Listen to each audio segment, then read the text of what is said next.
Hello and welcome to the Varietal Show. My name is Rory, and you are watching Varietal Literature's YouTube channel, and we are doing a thing that I kind of resisted doing. So, what this stream is a ride-along stream. If you have joined because you enjoy fireside fairy tales and folktales, you should know that this isn't really any of that. You might want to hang out because it's a good kind of background vibe if you want to hang out, or if you want to join the chat if you're watching live and help us write terrible dialogue, by the way. We'll get into this, but I was rewatching some of the I was rewatching Fast Five because it's the one that's on Netflix, and we'll get into my impressions and memories of that movie. But what we do is we do a ride-along stream, and we usually do it with some kind of prompt system. And lately, we've been doing that with solo tabletop RPGs, role-playing games.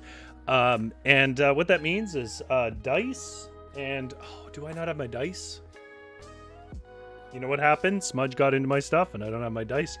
I may as well do this early, because I'm going to need dice. Actually, you know what? I can bring up dice on a... This is the first time I've forgotten this. I can bring up dice on my computer. Anyways, the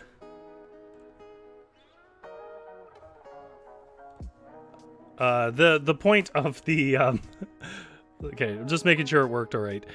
The point of tonight's show is that we're going to play a game called Love by the Quarter Mile, which is a solo tabletop RPG available on itch.io, which I will put in a pinned comment if you want to buy and play it yourself.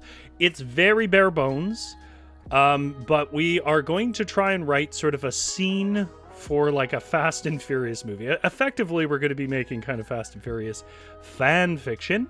Oh, there's lots of people in chat tonight. But we're going to get also to why I think this is a tremendously bad idea for me to be doing. But anyways, no one agrees amongst my friends, and they pressured me into doing this, and I did it. Which means we may as well get to it.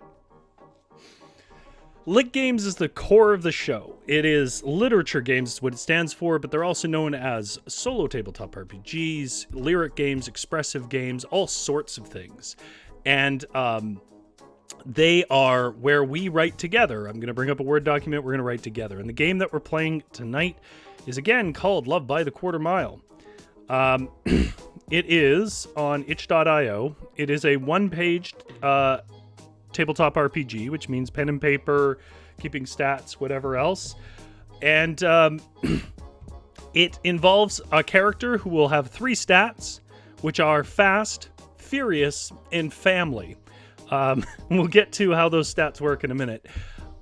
So the structure then is going to be basically we'll roll some dice, see what the results are, and then write the next beat of the scene. And we're basically going to have a race and write a little short story in the style of the Fast and Furious movies, which I will get to what that style is, because my God, it is not nearly as... How do I put this? They are exactly what they intend to be, and I do enjoy them. I'm not criticizing anyone for enjoying these, but they are much worse than I remember them being.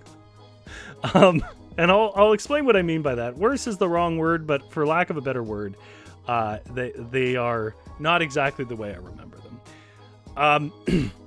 So that's the gist of it. We're just basically going to create a character, write them having some race under absurd circumstances, and that just to be expressive, to have fun writing. That's the whole point. This is our character sheet, by the way. It doesn't fit too nicely on here, but it has the 3 stats, one of which is cut off: Fast, Furious, and Family. Yeah, I think Big Drew... there's so many people in chat. I gotta say hello to chat. I think Big Drew nails it there. He says the style is 1000% nonsense. Yes. I was watching Fast 5, and the thing that stood out for me is it's a little shocking how much the movie is disinterested in its own premise. And what I mean by that is... it's not clear why it even pretends to have a plot, because it doesn't respect the limits it puts in its own plot. It doesn't really care what happens in its plot. And there's basically almost no plot whatsoever. It not even to the least amount of scrutiny. A drunk person could notice what a load of nonsense it is as a movie. On top of that, it does insane things. Not just like, okay, this might be a weird thing to pick at, but ostensibly it's a movie for car people, right? And I would count myself as sort of a casual car person. Like, I have favorite cars, I know some engines. I do run in those circles now and then. I play a lot of car games and so on. But if it was aiming for car nerds, you would think that they would at least be somewhat realistic about the cars. But then they have two 2010 Dodge Challengers dragging a full bank vault through the streets of Rio de Janeiro. And they get away, by the way. The reason why I mentioned that is anyone who knows cars knows that, like, the Dodge can't do that.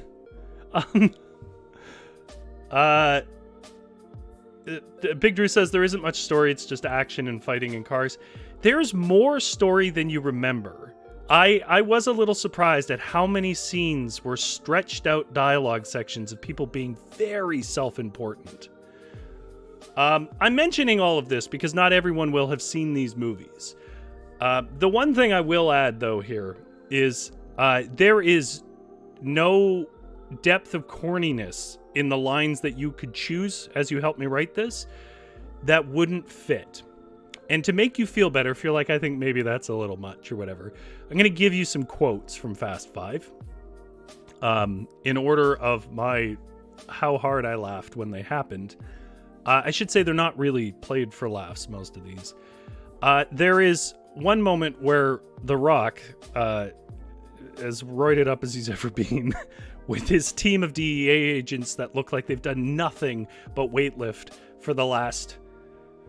Well, that's the only thing they would have to be doing. It comes in and he says, I don't know what The Rock's name is in this movie, Dwayne. Comes in and he goes, boss, I've got good news and bad news. What do you want first? And The Rock goes, you know I always like to eat dessert first.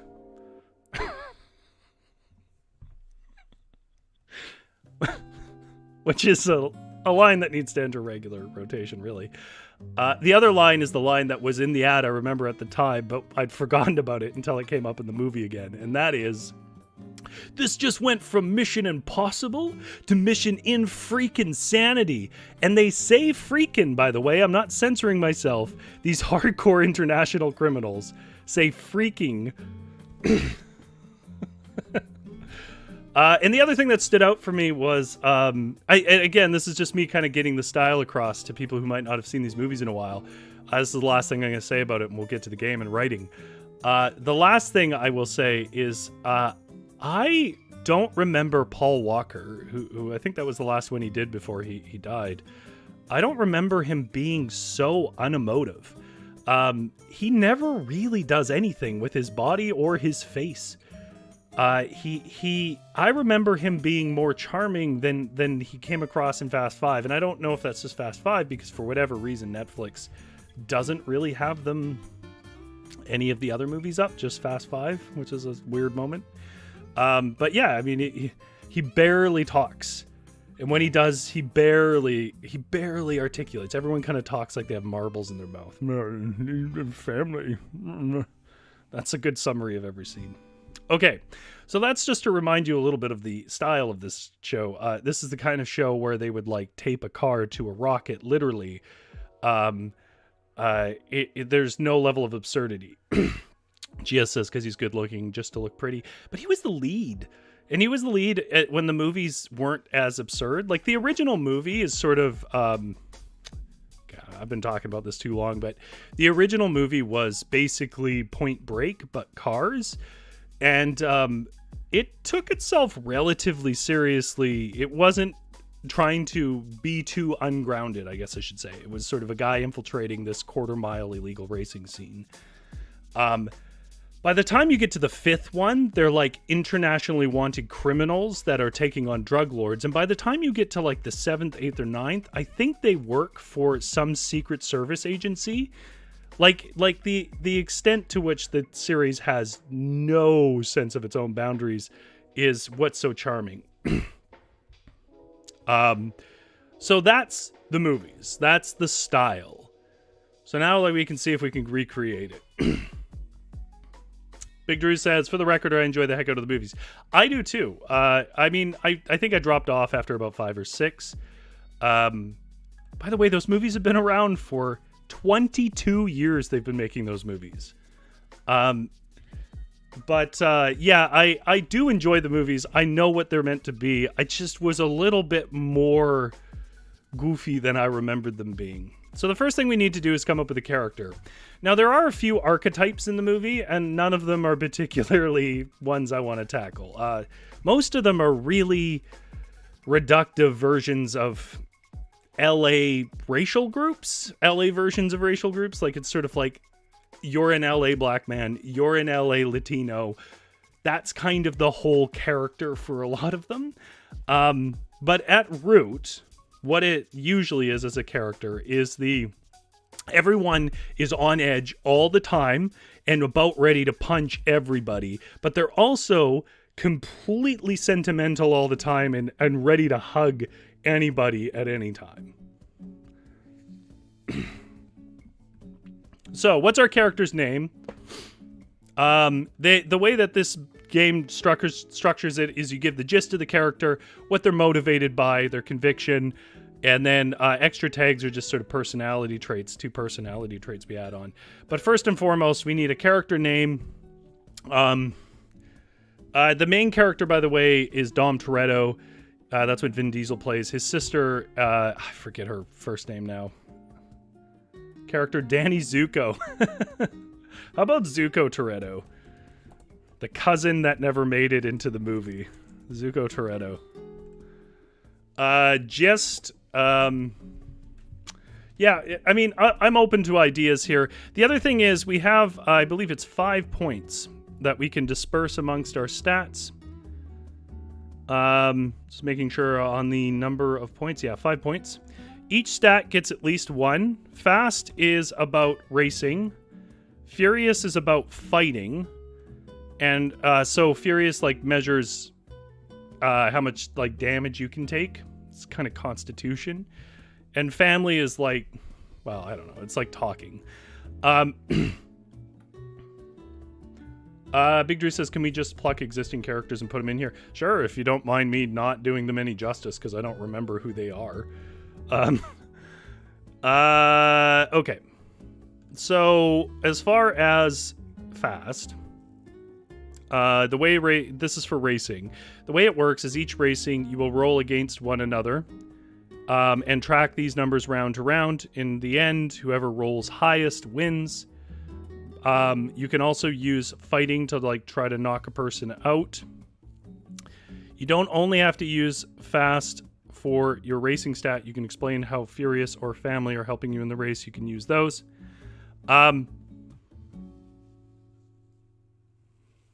So the way I understand it, and I could be wrong about this, but the way I understand it is with fast, the amount of points we put in it, we can add to our dice roll.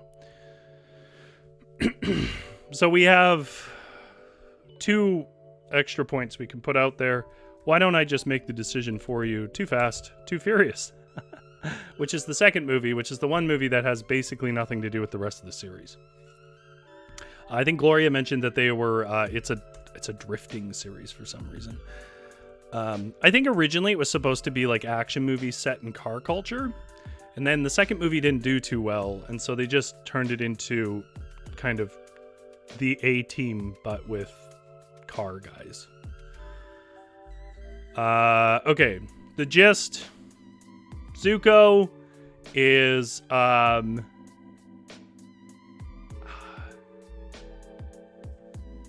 in debt to Crime Man McSweaty. Okay, so Crime Man McSweaty will be our villain. If you're wondering, Rory, that's a weird name. everybody, I don't know if you've ever noticed this, but a great deal of the villains in Fast and Furious movies are sweaty for some reason. Okay, we're getting some stuff in. Jenna says, Mario Plumbolino, who moonlights as a drag racer after his day job as a plumber. He works with his brother Luigi Plumbolino. They both want to save Peach Mushroom Moni from the Koopa Mafia. And Big Drew says, Constantine Toretto, the long-lost cousin of Dom, has found himself on the wrong side of the law more than a few times. His F355 Spider Ferrari is the fastest in the world. How the hell did he get a Spider Ferrari? Okay, so I'm going to work those characters in as here. Maybe...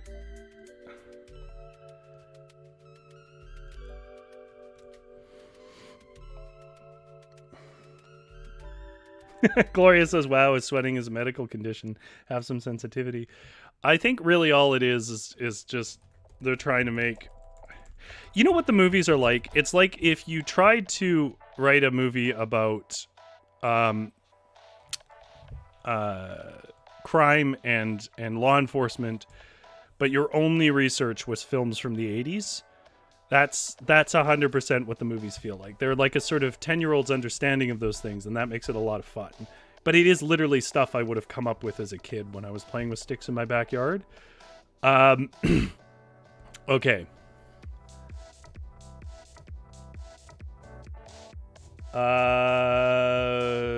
F355 Spider Ferrari. Yeah, okay. Let's do that. Spider Ferrari. For those who don't know it, let me get a picture of it.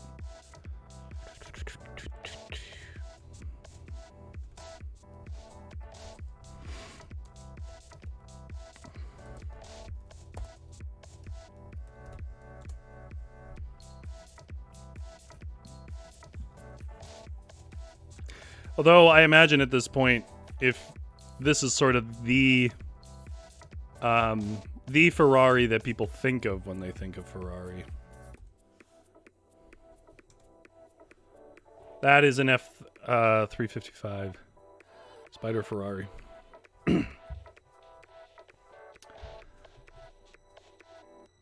Sort of when Ferrari was a little more track car-y and a little less highway driving. Okay.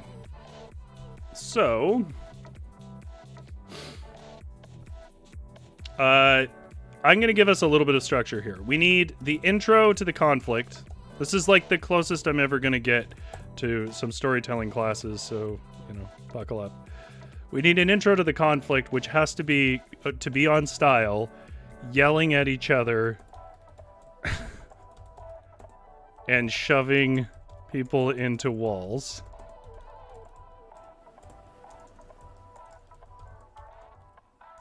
An absolute classic in the series. Then we need some conflict. The conflict can be resolved with an absurd race. Now, this isn't necessarily a trope of the series. They become more like bandits as time goes on, but I like this game is kind of set up to be a quarter-mile race.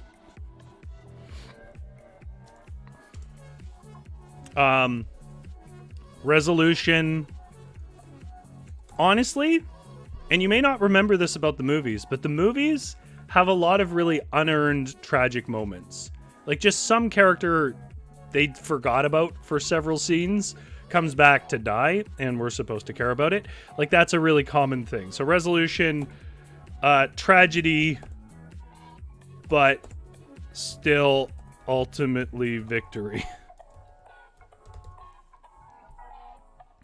It must be raining at all times for maximum moodiness and cool tire splashing. Okay, I like it. I'll make sure to describe the rain too much.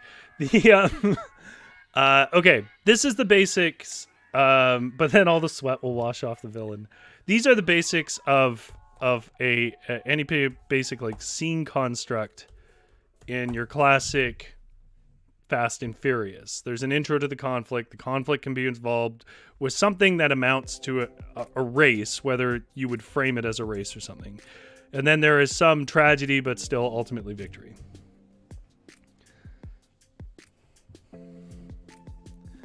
Okay.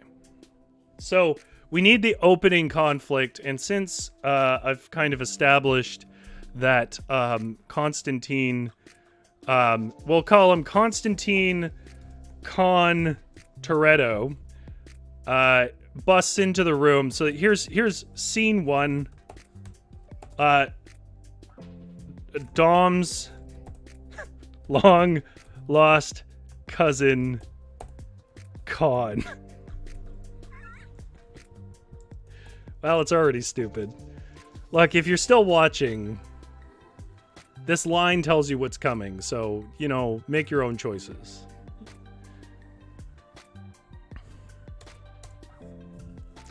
Okay.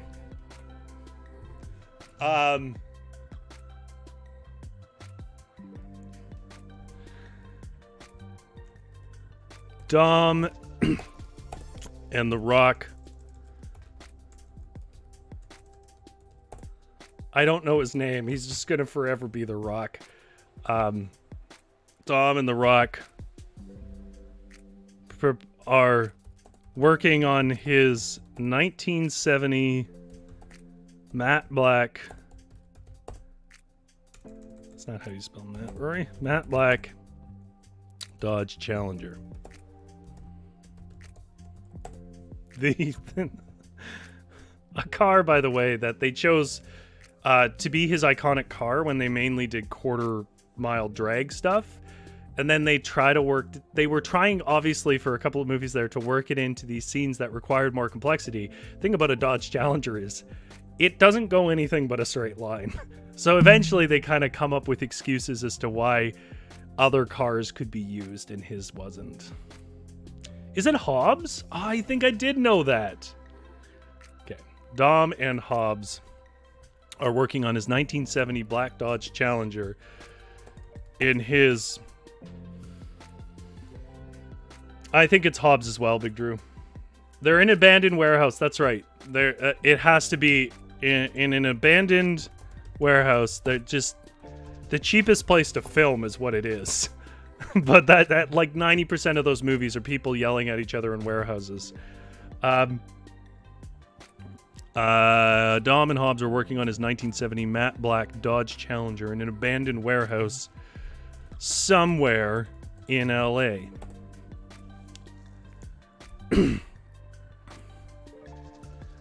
Dom and Hobbs each grab one end of a rigging strap strung under his engine.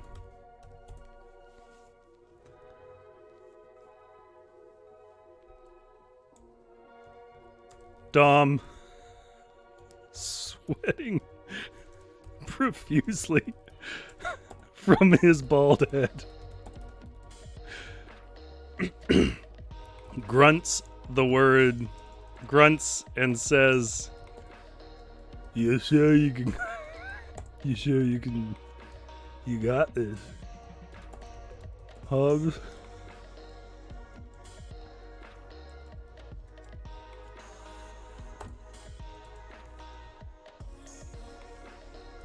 Hobbs grips the other side.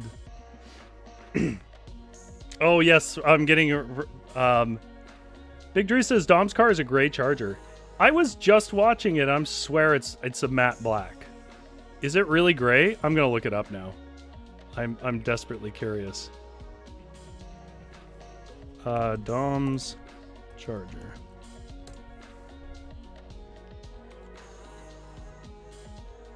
It is black. Yeah, that's black. 100% that's black. Maybe it was at one point gray? But yeah, that's black. Okay.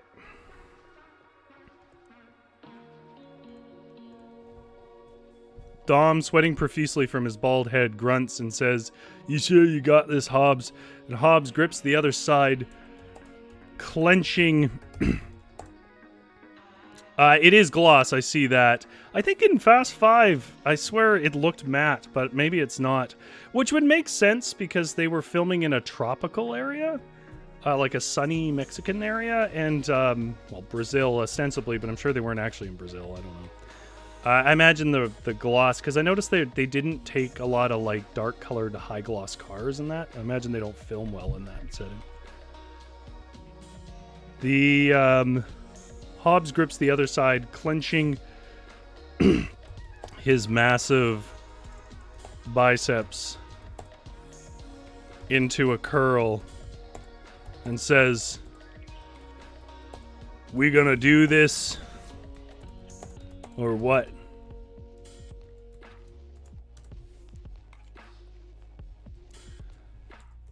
From the back, I need the other character. Who is Dom's sister's name? Dom Toretto's sister.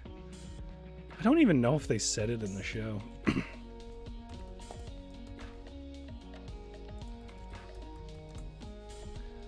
Mia. That's right. You know, it never occurred to me, but is Dom supposed to be Latino? Because they certainly play his sister as that.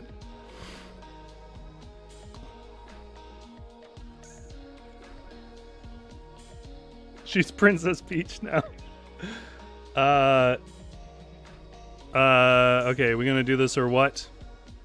From the back, Mia sighs and says, "Why can't we use the engine lift?" You wouldn't understand. Dom says with a smirk, and then both men, thick with ropey muscle, lift his engine.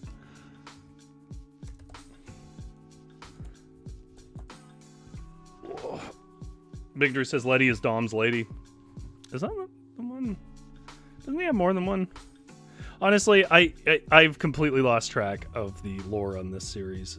It is incredibly complex. It deserves its own fan expo, frankly. Yeah, Jenna says, real men need to feel their muscles bulging and the worth of their sweat on their brow. Lift his engine from his beautiful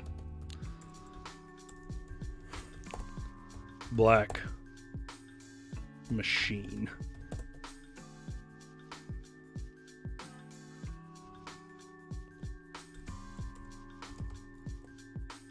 From Dom's, that's it. Beautiful black machine.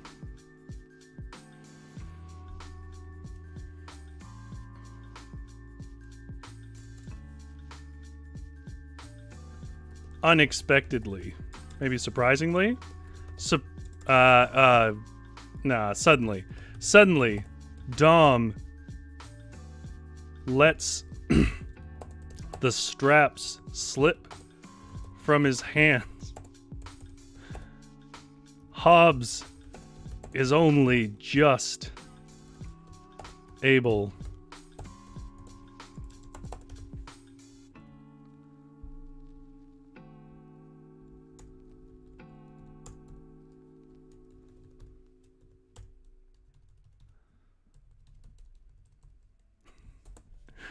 People are talking about beefcake close-ups. There's not as much in this movie as there is in Top Gun, but there's definitely beefcake close-ups. Hobbs is only just able to grab the engine before it hits the ground.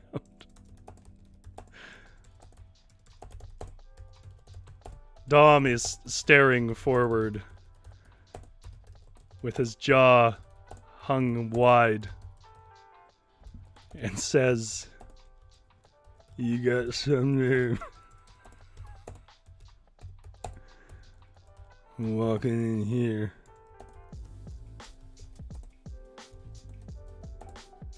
After what you did.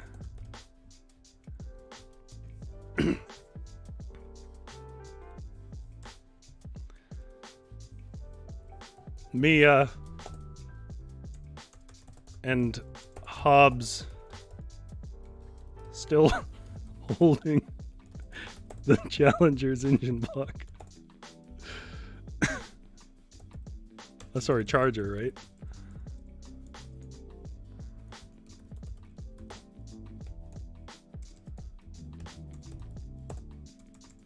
Wait, now I'm doubting myself. That's a Charger, right? Yeah, it's a Charger. That's what I thought. Still holding the Charger's engine block with his thick arms. And they rest and see, I guess, the door has been, this is not a good sentence, has been swung open by Con Toretto.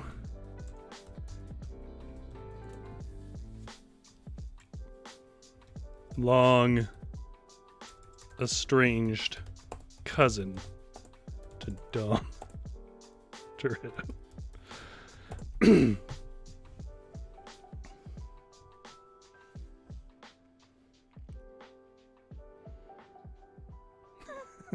No one is sure. Maybe Dom got his car for saving the president's daughter. One thing that is a persistent trope in the movies, which makes sense because it was the whole premise of the first movie, so I guess it's in the DNA, is that Dom is like particularly talented at winning over law enforcement people to crime.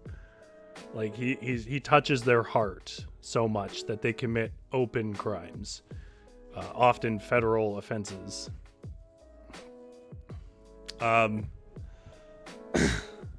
And see, the door has been swung open by Con Toretto, long estranged cousin to Dom Toretto.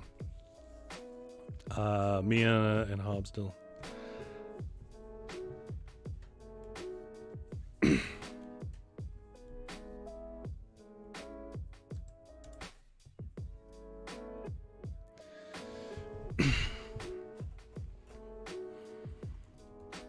Con nods and looks over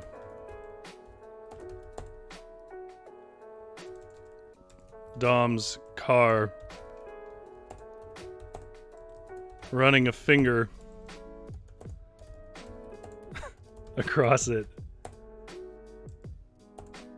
before concluding, I guess this is the only clean thing in here.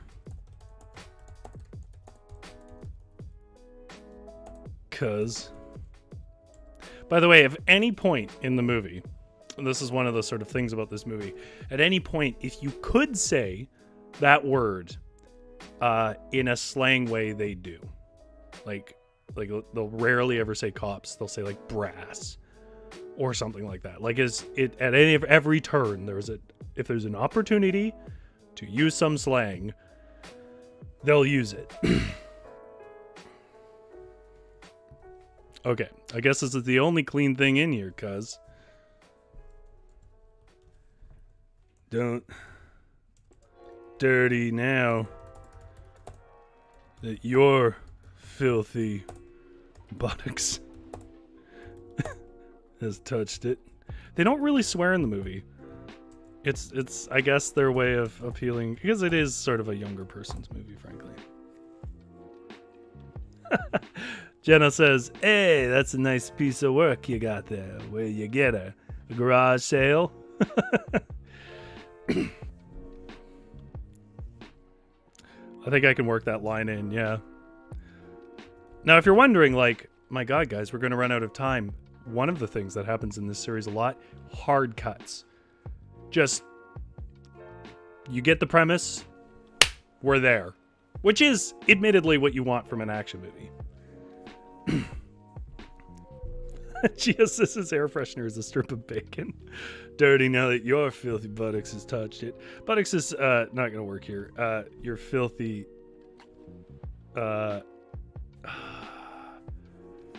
squealer hands has touched it. Dom said,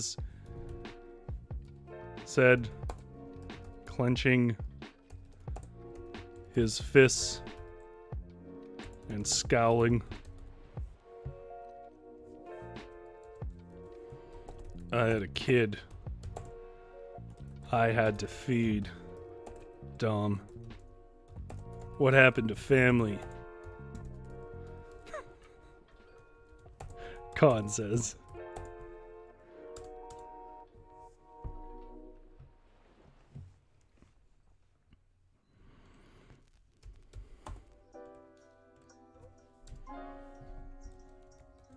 Family.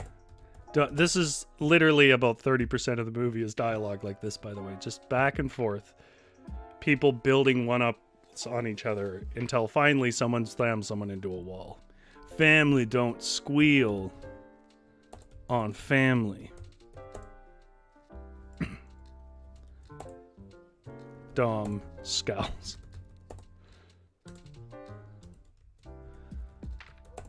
Don't you scowl at me.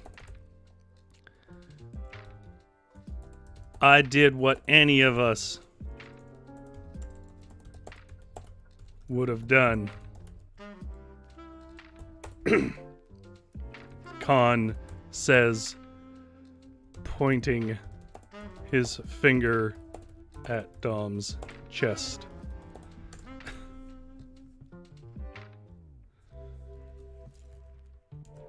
Dom is let's do a roll here. Okay, so Dom is gonna get. I'm gonna say that Dom gets like a +2 in Furious. He doesn't fight too much, but he does fight enough. So he rolled a 2 + 2. That's 4. So our character rolled a 4 + 2 is 6. So our character is gonna win this fight.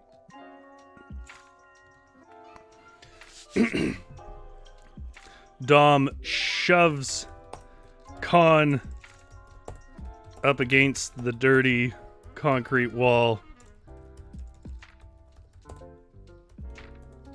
and growls. What was it you said, Jenna? Oh, I know how I can work that in, Jenna. I know how I'm gonna work that in. I keep forgetting to write about the rain sounds. I'm sorry for that, Gloria. I'll work that in the race on the quarter mile, which is probably where we'll have to end it.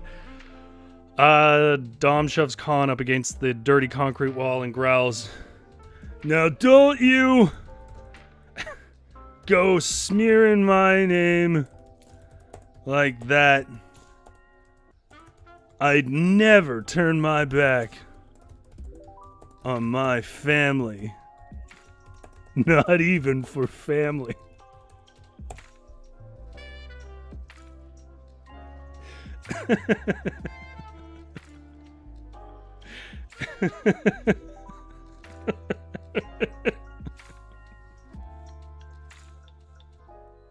I have made myself laugh.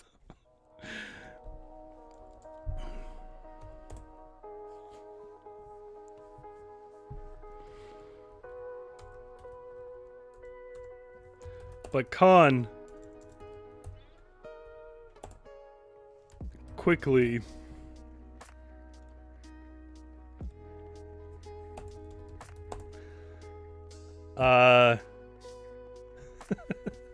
Victor says each role Dom involved in includes a +1 family no matter what the role is for. Yeah, that's true. You know, the family thing is particularly incongruent in the film. Like, it's one of the things that rewatching it, I remember that being a little more consistent, but it just comes up so randomly. Like, he does things that I would argue offend that kind of idea in the film. But then at the end, he'll give a little speech and then Jenna, that is exact. I think that might actually be a line in the film. Jenna says, "There's your family, and then there's your family." But Khan quickly pulls. I will say the family thing is a kind of saving grace in the movie, because I think without it, you just get kind of what a lot of these the high budget B movies are, which is just kind of psychopaths destroying stuff. And I don't know, that gets boring. It adds just enough pathos to make it a little more relatable, and I do appreciate that genuinely. I'm not saying that ironically. I think it's a good choice, even though it's kind of jammed in silly places. But Khan quickly pulls Dom's arm from his throat and slams. This is something that would never happen in the movies for many reasons. One, that Dom never loses, but also Vin is famously does not like that character, does not want to play a character who ever loses. Dom's arm from his throat and slams him into the trunk of his car.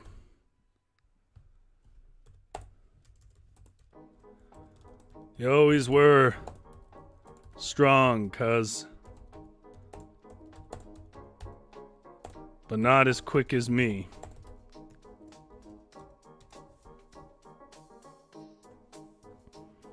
Dom nods and then barely cracks a smile. So why are you here?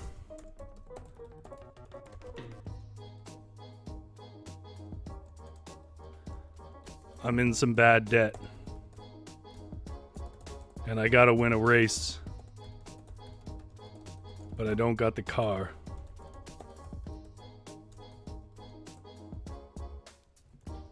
Khan says.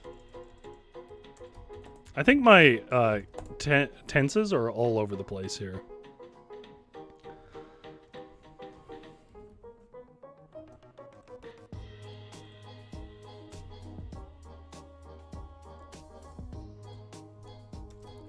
Dom, he lets Dom's armbar loose. Dom stands up and says,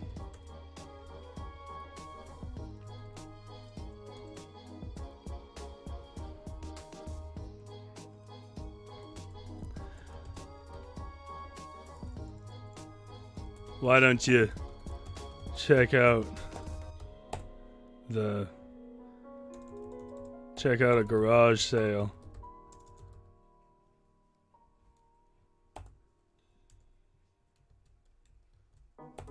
They probably got things your speed.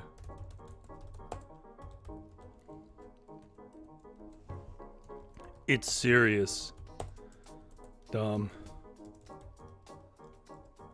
I can't lose. So I need the car that has never seen taillights. Which is a direct line from the film, by the way.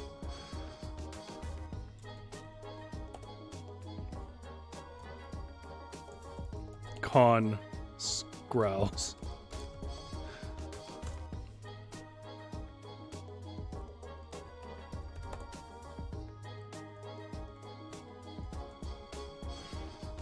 Dom scowls.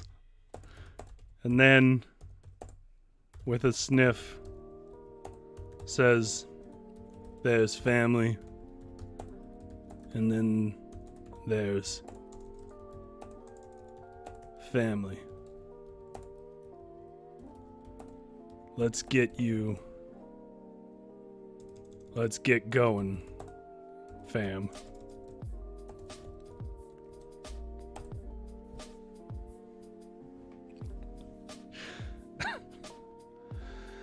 I hope people go and watch these movies, because I think it's fun to realize how completely on point this is. I'm still laughing at "I never turn my back on family, not even for family." Okay. Cut to.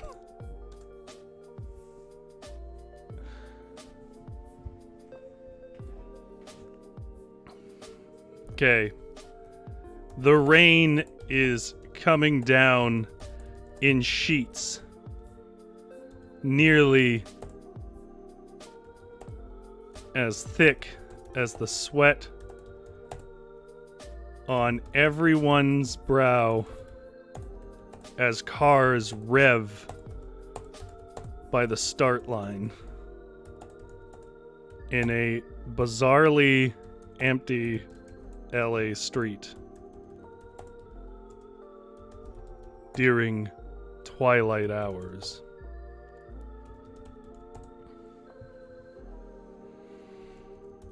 Despite the torrential downpour,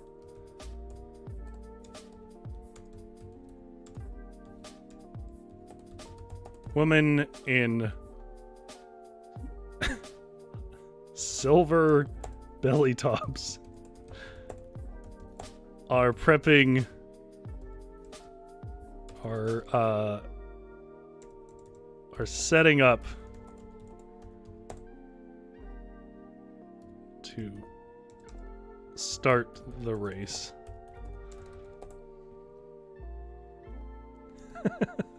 Big Drew says 14 minutes later, 3 months has elapsed and we're at the race. That is 100% accurate. You know, actually something really weird happens in Fast 5 I wanted to mention.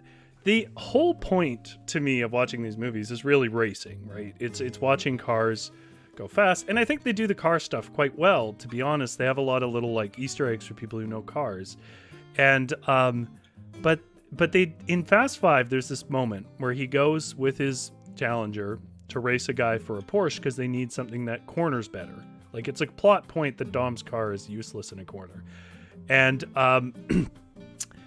and so he goes to like this nighttime race in Rio de Janeiro. And he's smack talking with this guy. And he's like, that's where he says the line, this car's never seen taillights. Never! He really emphasizes that. When, like, obviously, it's seen taillights. But they set it up. Like, this guy's like, we're going to race for pinks. And instead of showing the race, the next scene is just them driving in with the car. Like, you know they're going to win, I guess. That's true. But ostensibly, the reason you watch a movie like this is to watch a race like that. They could have cut out the scene where Gal Gadot... By the way, Gal Gadot was in that movie where Gal Gadot goes and flirts with a drug dealer so that she can get a handprint on her butt that they use to unlock a vault. That's not a joke. That's a plot point. They do that scene instead of the scene where they race a quarter mile. It's bizarre. It's a very weird choice, and I don't understand it. That said, the movie is over 2 hours long. Kong needs to use an electric car. I mean, I've already set up that he's using the Charger, though, but I think that is funny. Maybe he drives away in a Prius.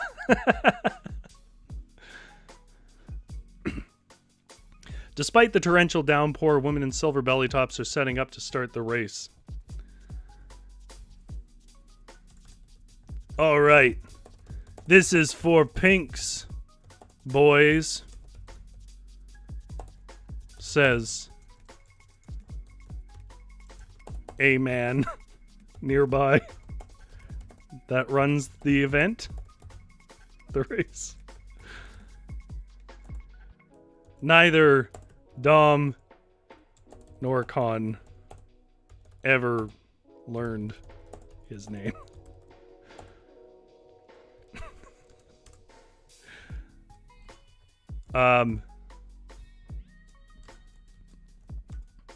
No, Con says. Or, sorry, Dom says. This race is so we can save my nephew.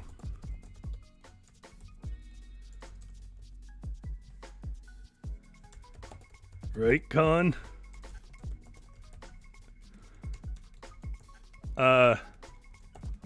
Con says, sweeping sheets of rain from his face.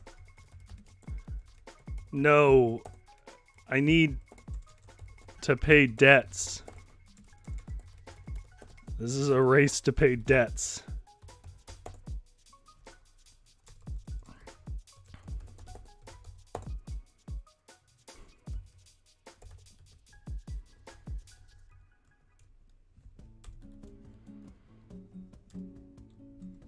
Big Drew says 50 Cent pops up and starts taking side bets.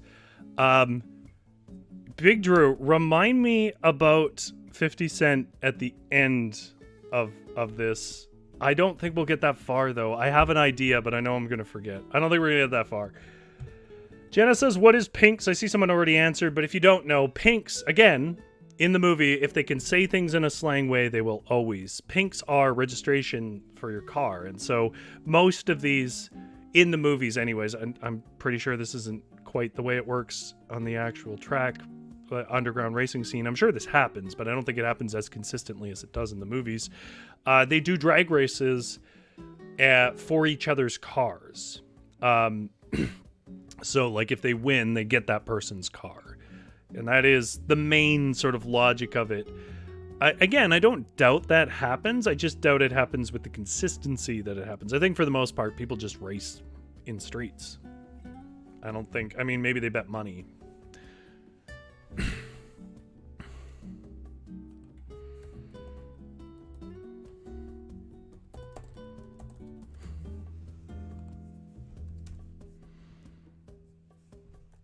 Before they knew it, both Dom and Khan were in his Charger, revving up for the quarter mile.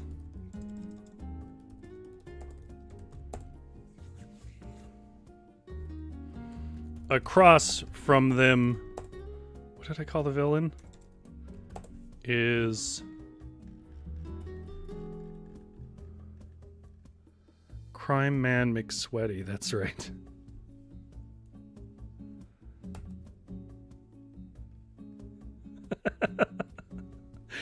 Big Drew says the Pinks man from before can be seen in the background using a push broom to remove excess rainwater from the windshields of cars waiting to race. I mentioned earlier that it's a series that doesn't, that just doesn't even really commit to its own premise. And what I mean by that is, obviously they're absurd.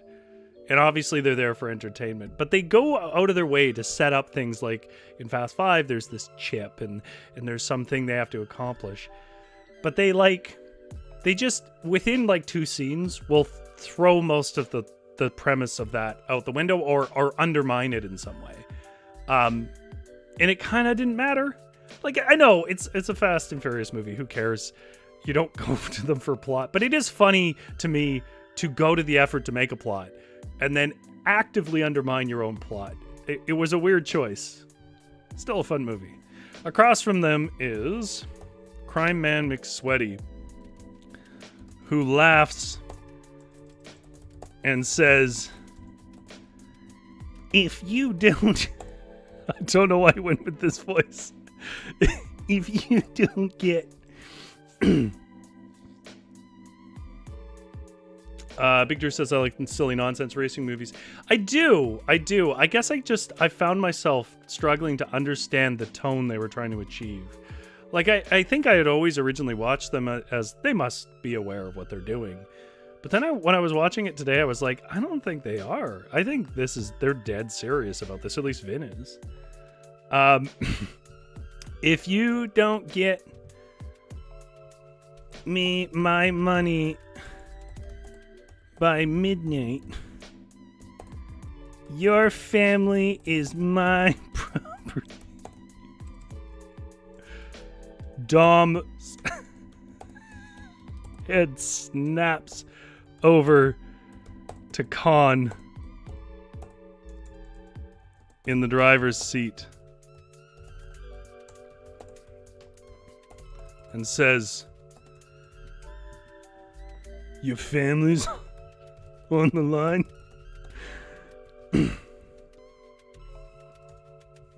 Everything's on the line. Khan responds.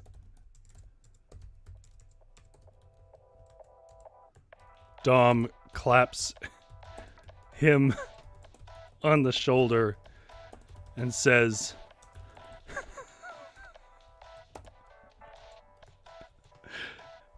Jenna says, I like how Hobbs and Mia just disappeared. Yeah, don't worry. They'll come back if someone needs to die to add drama. Big Drew says, I like the idea of a guy like McLovin as the villain. That is kind of what I made, isn't it? Dom claps him on the shoulder and says, I was born on the line.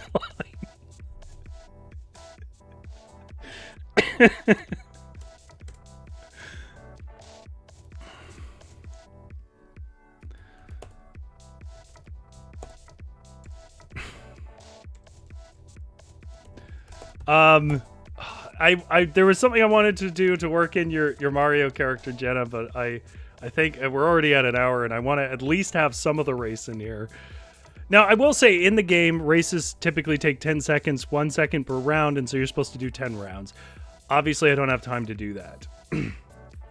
And the way it works is I will roll 2d6 dice, and one will be for the one racing, the other will add our racing stat. But Gloria says shaped by it. I was born on the line. Shaped by it. This Gumbo merely adopted the line.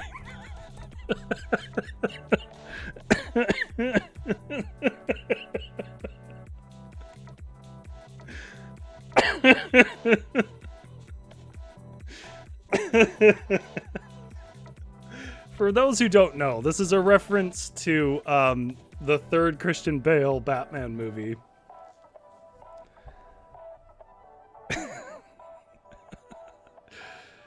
Okay, yeah, absolutely. They're going to say that.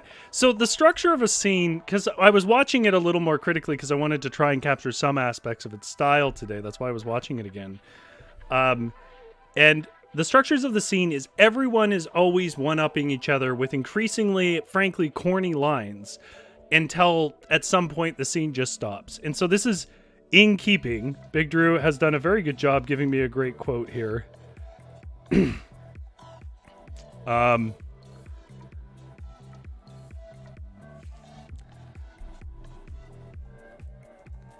Khan says, it's like you always said, Dom.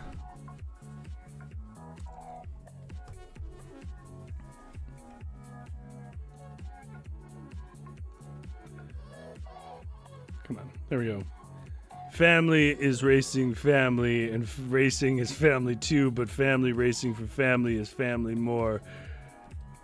Always family. Right here, right now. A quarter mile at a time. By the way, the centerpiece line, which is in the first movie that Dom says, is, I live my life a quarter mile at a time. And actually, this is what I mean by the story is pretty inconsistent. I know we're running over, but what do I care? This is so stupid anyways. I want to read you the full quote because you'll see what I mean. By the family thing being weirdly inconsistent. Dom Toretto quarter mile quote.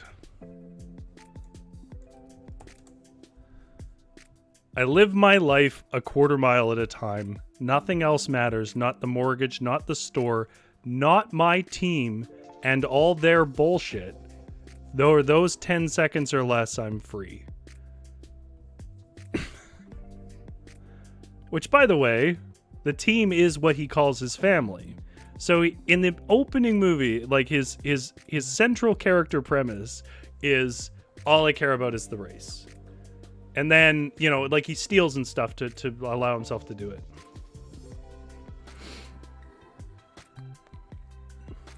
That's a really good analysis, Jenna. Jenna says, it's kind of like in musical theater where you talk until the emotions are too big. So you sing, and then singing isn't enough, so you dance. But here it's smack talk until fights or races. Yes, that is correct. The one thing that I don't think anyone can truly argue is that the Fast and the Furious movies largely follow soap opera narrative structures. They are in that same sense that wrestling does. Right here, right now, a quarter mile at a time. Then they drop the gear and blasted off the line as the race for family began. Okay, let's see who gets off the line first. This is the big time now, guys.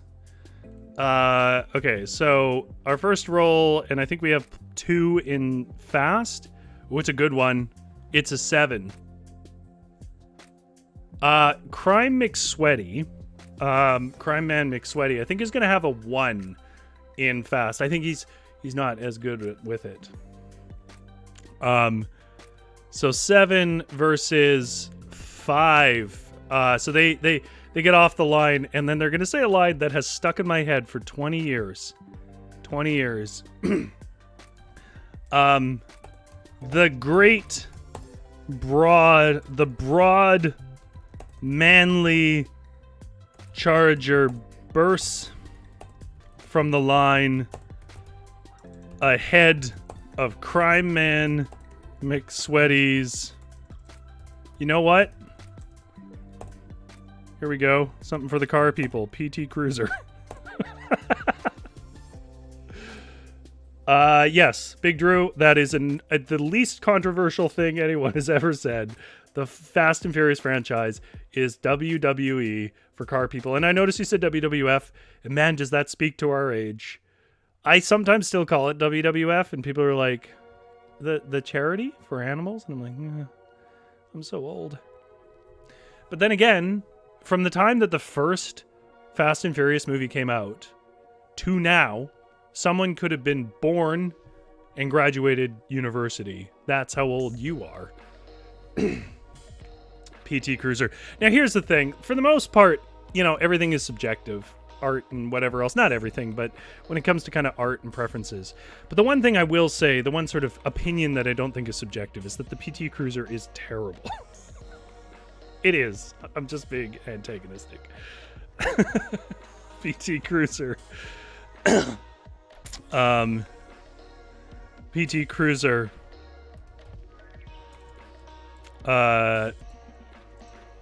Yeah. Wait, we got it. 07 PT Cruiser. As if it would matter to know what year.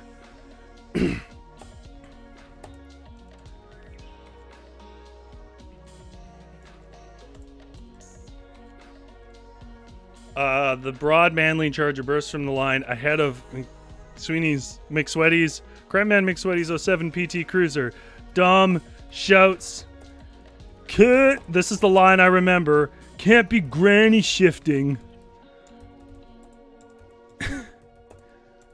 in the big leagues or in the streets."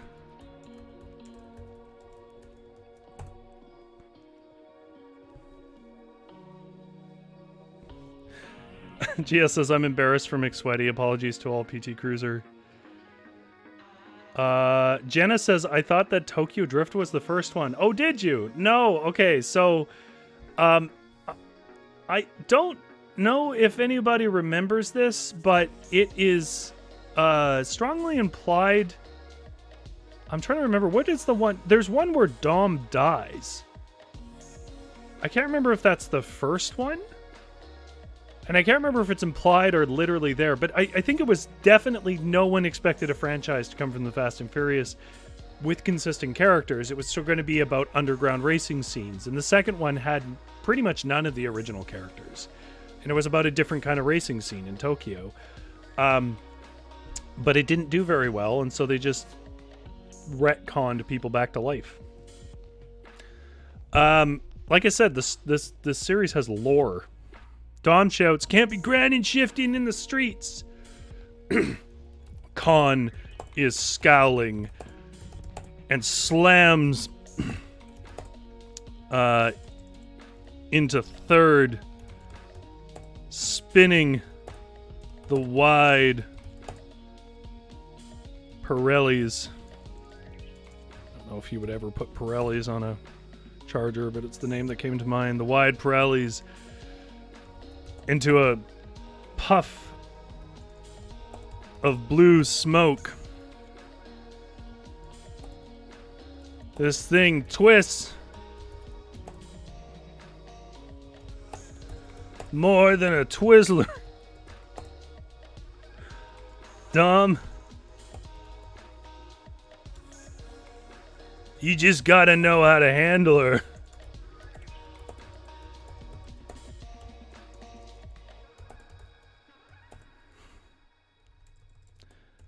Okay. Con.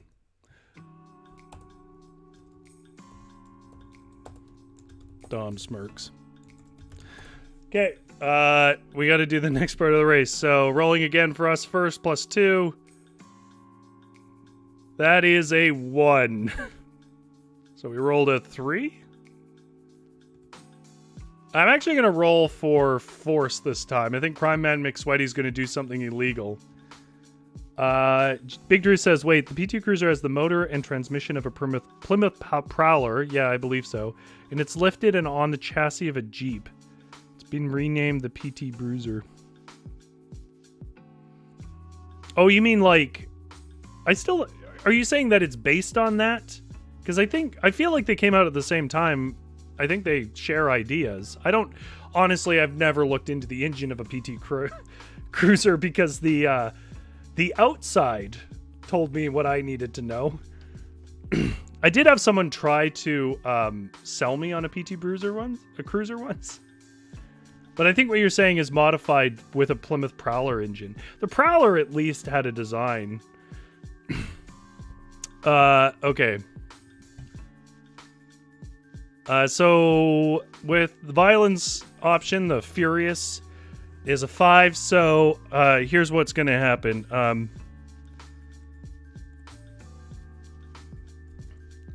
Suddenly, the back window smashes out as bullets crash through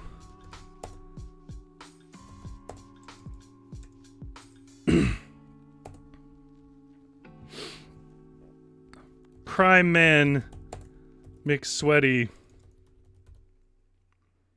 Yeah, I see. Okay. I misunderstood, Big Drew. Honestly, you could tell me just about anything about the PT Cruiser's engine, and I would believe it, except that it was good. Who knows? It might not be that bad, honestly. The car is just not good looking at all.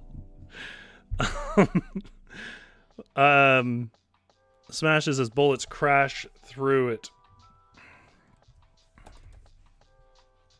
Crime Man McSweaty unloads a clip saying, "Your family is mine."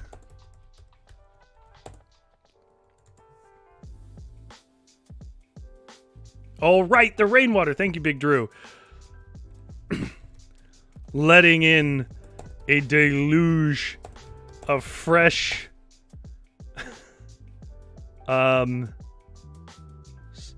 fresh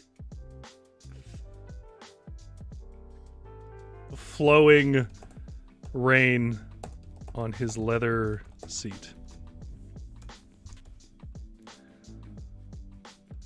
Crime Man McSweaty unloads a clip saying, "Your family is mine." An Uzi clip.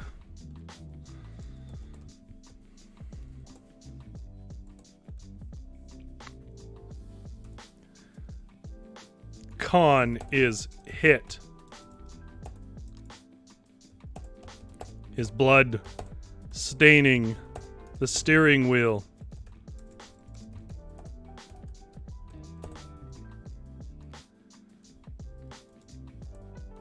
He says, I don't know if I can make it.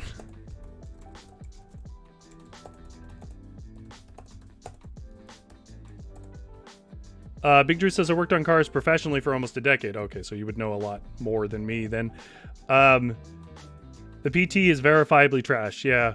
I mean, this is what I've heard. I guess my point is I don't know for sure, but there is nothing good about any part of it that anyone has ever said. I've heard people say the brakes are bad. I've heard people say the chassis is bad. I've heard people say the engine is unreliable, weak, non-economic, like it blows through gas, prone to failure in bizarre ways. I've heard it's uncomfortable. I've heard it's hard to see out of, like it's full of blind spots. It's just a terrible car. Is this the part where we're supposed to remind you about 50 Cent? Sure, because I'm probably... Oh my god, it's been an hour and 12 minutes. Says, I don't know if I can make it, Dom. You need to take care of my son. No. Dom says with a scowl, but shoves the limp body of his friend or his cousin aside.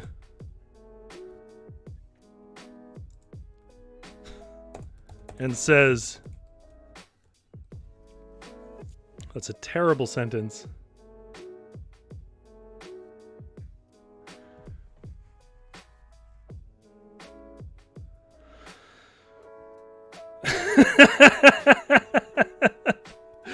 Big Drew's got a great line. His blood staining on the steering wheel and splattering on the dash.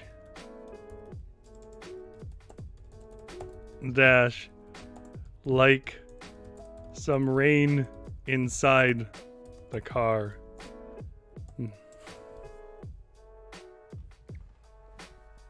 Oh, I like that line there, Jenna. A single manly tear falls down his sweaty cheek. The tear mingles with sweat.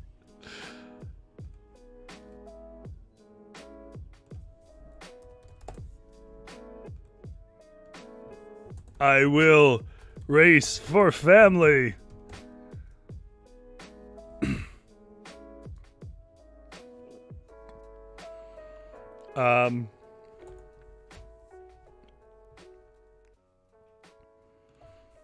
A single manly tear falls down his sweaty cheek,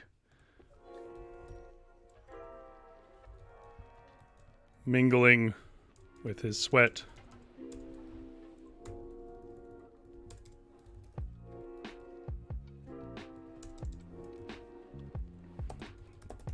Like the rain mingles with his windshield.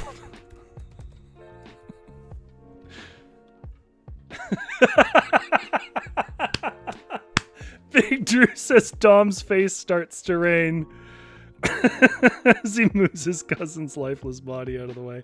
I don't think I can cram another thought in here, but that's a great line.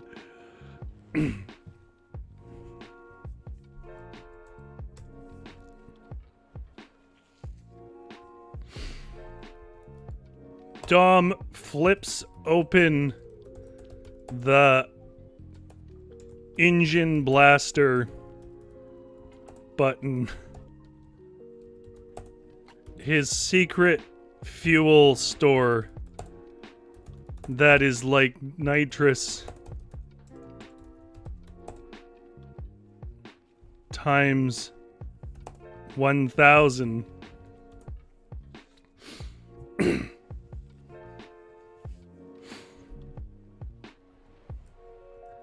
From the sidelines, back at the start line, Mia says, "Oh no, he's going to use the family mix. No, Dom. It's not stable. We're going long, guys. I mean, if it's just me alone, I mean, I understand. Jenna says, we don't know why he didn't use the secret fuel store from the beginning.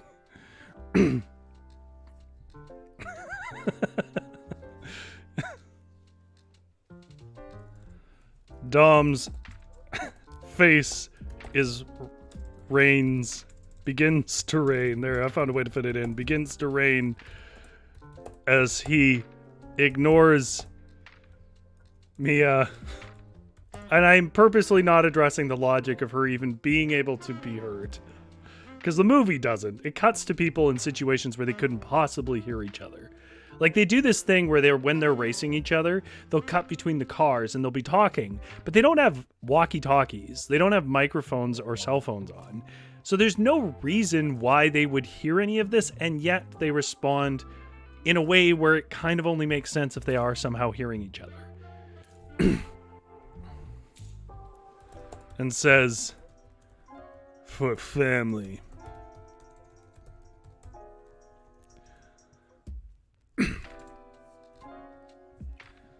As soon as he presses the button, the car wheelies, or wheel stands, I guess is the word for it when it's a four-wheel car. The car wheel stands and does 440 miles per hour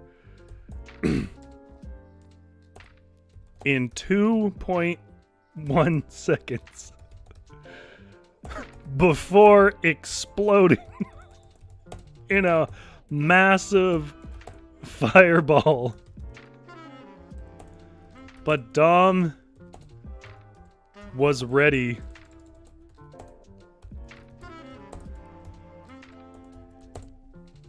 He braced himself on the hood with his cousin's body as a shield and flies through the air.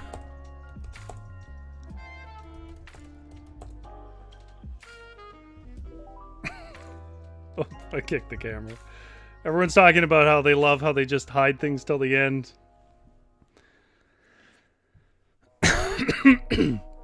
As a shield and flies through the air with nothing but his muscles and sweaty shirt.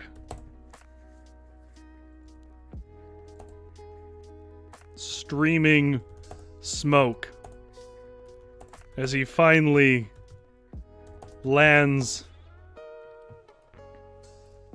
across, sliding across the finish line.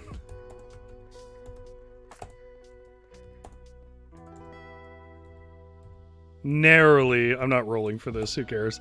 Narrowly beating Crime Man McSweaty.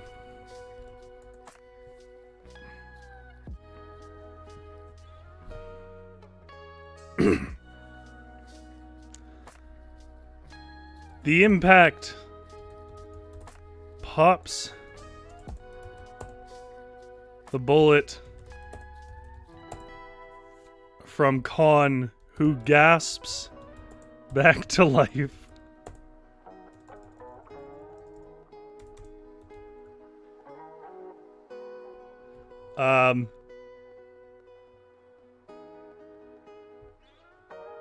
Gloria says racing unlocks psychic communication abilities in the drivers. That's why the government allows these races, because they want to use this new ability in future scientific applications.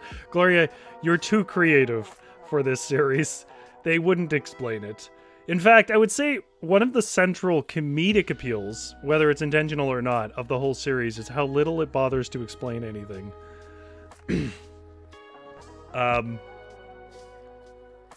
Big Drew says a massive fireball. Oh no, good thing it was raining, shows both Hobbs and Mia in unison. People are talking about X-Files conspiracies. The impact pops the bullet from Kong, who gasps back to life and says, "Did we lose, Dom?"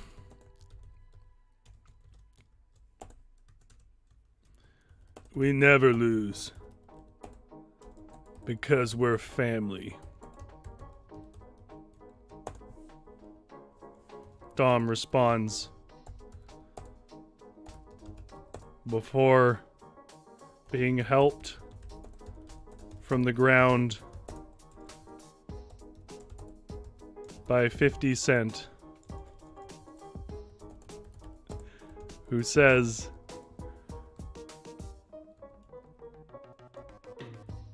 I gotta break this up.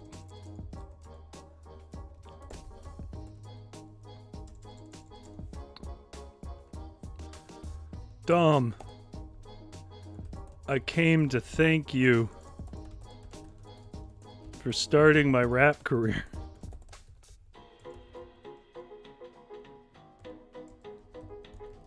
But you for sure know how to put on a show."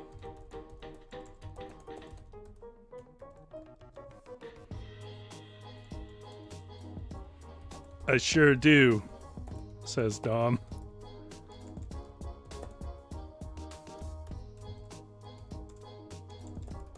Who turns and punches Crime Man McSweaty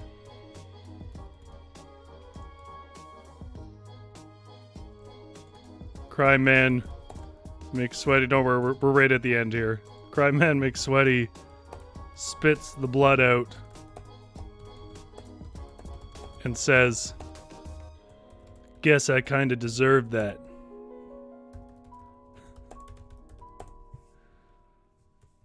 But I see now what bonds you all have.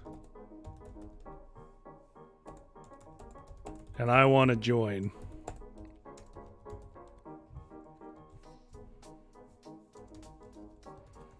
Guess the family just got bigger.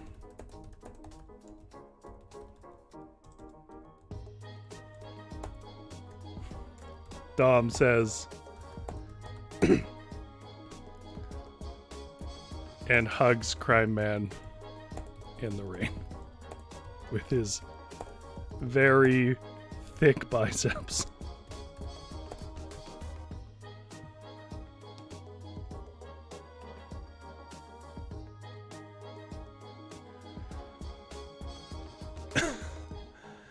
Okay.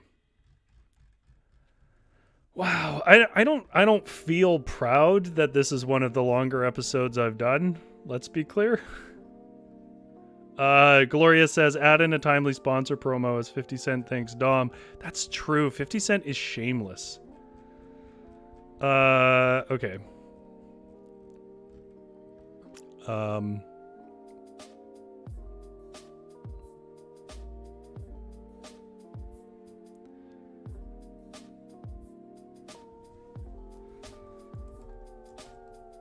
That's where I learned that, and you can see it on display in my new energy drink, the show.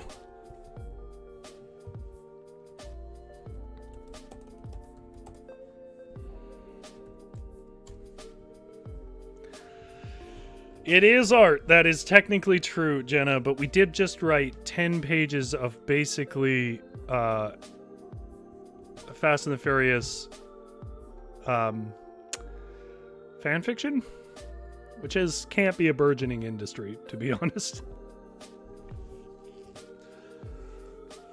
Oh my god, it's done. I said at the beginning I kind of regretted doing this, and I think I still do. If you are skipping ahead, it's because you just want to know the results. The results are tremendously stupid. What we were doing was we were playing a game called Love by the Quarter Mile, which you can get from itch.io. Sort of. We were mostly just writing Fast and Furious fan fiction. And so I'm just gonna read you our little piece of fan fiction about Fast and Furious. I'm sorry? Dom and Hobbs are working on his 1970 matte black Dodge Challenger in an abandoned warehouse somewhere in LA. Dom and Hobbs each grab one end of a rigging strap strung under this engine. Dom, sweating profusely from his bald head, grunts and says, "You sure you got this, Hobbs?" Hobbs grips the other side, clenching his massive biceps into a curl, and says, "We gonna do this or what?" From the back, Mia sighs and says, "Why can't we use the engine lift?" "You wouldn't understand," Dom says with a smirk. Then both men, thick with ropey muscle, lift the engine from Dom's beautiful black machine. Suddenly, Dom lets the strap slip from his hands. Hobbs is only just able to grab the engine before it hits the ground.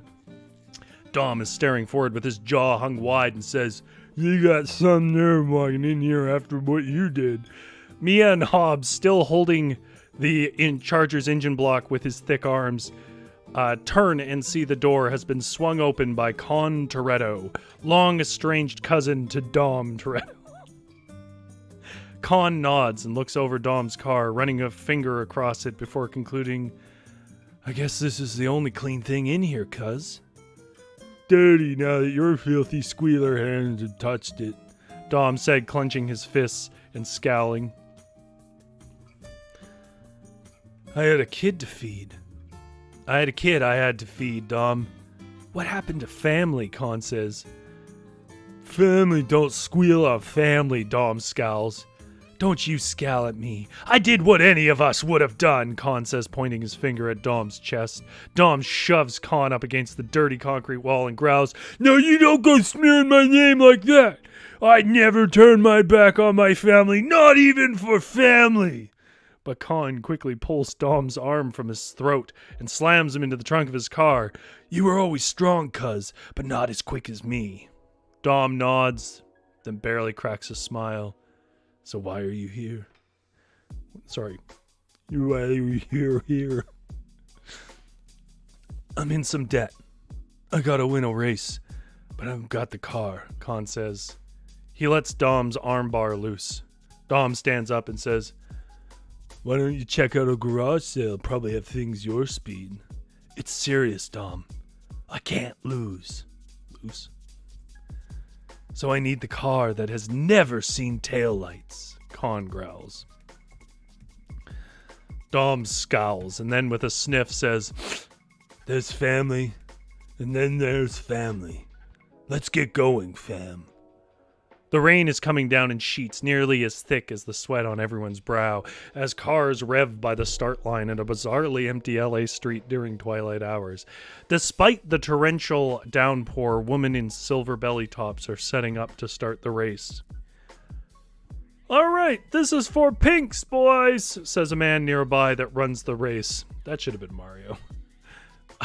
Neither Dom nor Con ever learned his name. "No," Dom says. "This race is so that we can save my nephew, right, Con?" Con says, sweeping sheets of rain from his face. "No, I need to pay debts. This is a race to pay debts. I need money." Before they knew it, both Dom and Con were in his Charger, revving up for the quarter mile. Across from them is Crime Man McSweaty, who laughs and says, "If you don't get me my money by midnight, your family is my property."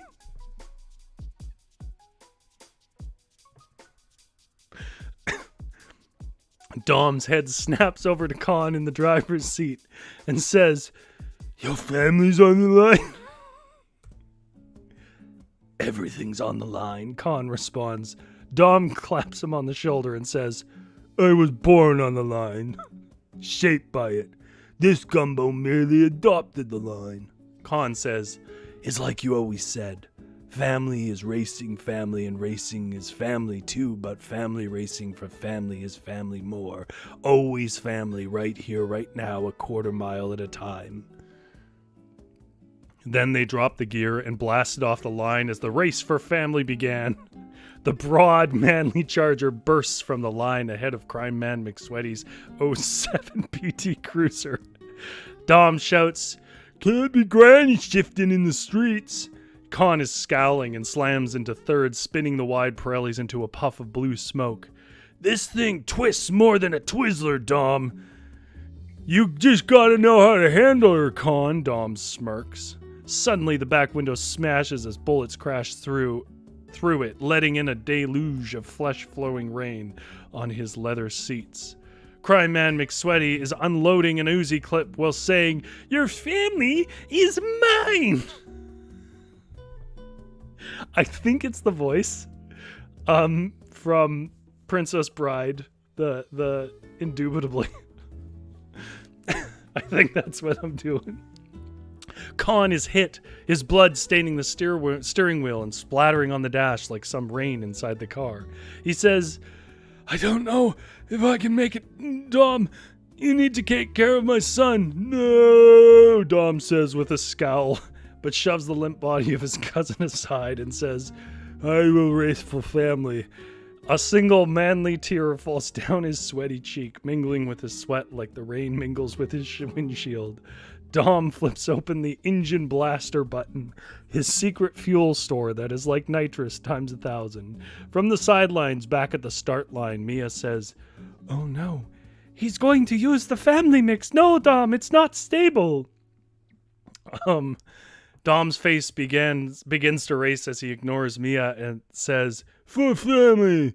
As soon as he presses the button, the car wheel stands and does 440 miles per hour in 2.1 seconds before exploding in a massive fireball. But Dom was ready. He crawled out and braced himself on the hood with his cousin's body as a shield and flies through the air with nothing but his muscles and sweaty shirt streaming smoke as he finally lands, sliding across the finish line, narrowly beating Crime Man McSweaty. The impact pops the bullet from Con, who gasps back to life and says, "Did we lose, Dom?" "We never lose because we're family," Dom responds.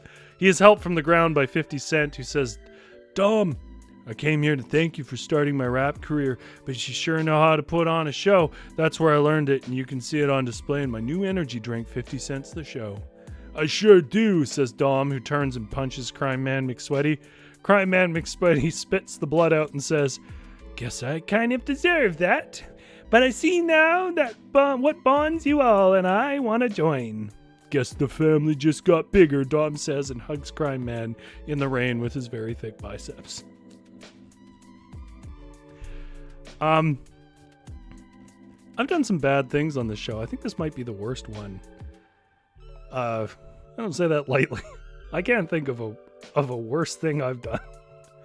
I think I'm on even just a technical level. I think I've changed tense like 3 times.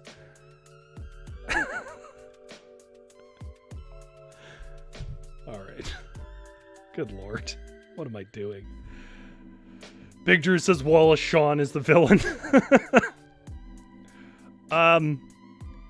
Well, I can only apologize for going long and for this to be the reason I went long. If you want to play this game for yourself for some reason, it is technically not a solo tabletop RPG, by the way. This is a thing you could ostensibly get together with like 5 friends, have a DM, and do races where you told a Fast and Furious story in the format, basically, of D&D. So...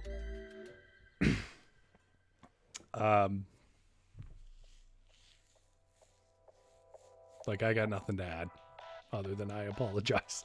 Big Drew says he loved it. I'm glad you loved it. It was inconceivable. Jenna says, listen, it's the genre. It is kind of its own genre, really. Like, I know it's like an action movie, but it's not really. It's weirder than an action movie. There is more going on in it than just an action movie. You know, like when I think of an action movie, I think of like Commando That's a timely reference, but you know, it's not like that. It spends way more time than you remember. I'm serious. Go back and watch a Fast and Furious movie. Maybe the later ones are a little different. I don't think I've watched any after like 7, but they spend way more time just yelling at each other than they do really doing anything else. And it makes sense because you really can't, they don't, you know, as much money as those movies make, nobody's going to give them the budget to make actually 2 straight hours of car crashes. That's very expensive. So like, yeah. Also, one thing that's really weird that I wanted to mention about Fast and the Furious is I forgot that they introduced these classic cars, beautiful cars that you are, as a car person, excited to see. And they usually destroy them, which is a weird choice. All right. Everyone in the chat is like reassuring me. It's okay. It's like it says at the beginning. Time you enjoy wasting is not wasted time. Because that's the point of the show, is to have fun writing. And sometimes that's stupider than others. We'll probably do something. I don't know what we'll do next week. I have literally hundreds of these to get through. But I don't know. I'll tell you what, though.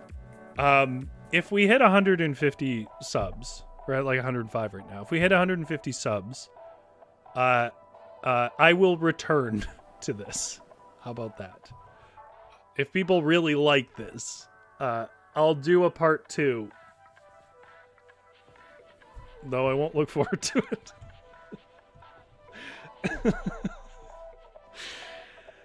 All right. Well, you can go wherever you want, but you can't stay here. Get out of my shop!